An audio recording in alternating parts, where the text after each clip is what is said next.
Delivery తర్వాత మీ వజైనాలో మార్పుల వల్ల మీరు ఇబ్బంది పడుతున్నారా? సో దానికి ఒక సొల్యూషన్ ఉంది, అదే వజైనల్ రిజ్యూవనేషన్. ఈరోజు మన ఓపీకి ఒక 34 years ఉమెన్ వచ్చారు. అమ్మ, మీ కంప్లైంట్ ఏంటి? మేడం, ఇన్స్టాగ్రామ్లో మీ వజైనల్ టైట్నింగ్ వీడియో చూసాను, ఆ వివరాలు తెలుసుకుందామని వచ్చాను. సో మీరు వజైనల్ ప్లాస్టీ చేయించుకొని ప్లాన్ ఉంది. సో వజైనల్ టైట్నింగ్ గురించి మనం ఇప్పుడు డిస్కస్ చేసుకుందాం.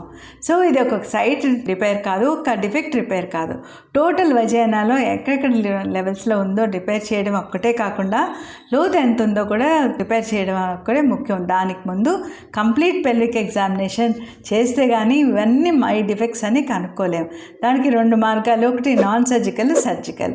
నాన్ సర్జికల్ అంటే హైఫు అనే ఎనర్జీ బేస్డ్ డివైజెస్తో వజైనాలో టైట్నింగ్ చేయడం అనమాట. అది జస్ట్ ఓపీ ప్రొసీజర్ అంతే.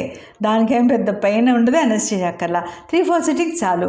అదే వజైనా 3 to 4 fingers లూజ్గా ఉండి పెరీనల్ డిఫెక్ట్ కూడా ఉంటే కనుక తప్పనిసరిగా వజైనల్ ప్లాస్టిక్ చేయాల్సిందే. That is answer. సో అల్టిమేట్గా వజైనల్ ప్లాస్టిక్ తర్వాత వజైనల్ లెంగ్త్ 10 to 12 centimeters ఉండాలి. డెప్త్ యాక్యురేట్గా ఉంటేనే అది వజైనల్ ప్లాస్టిక్ పూర్తయినట్టు.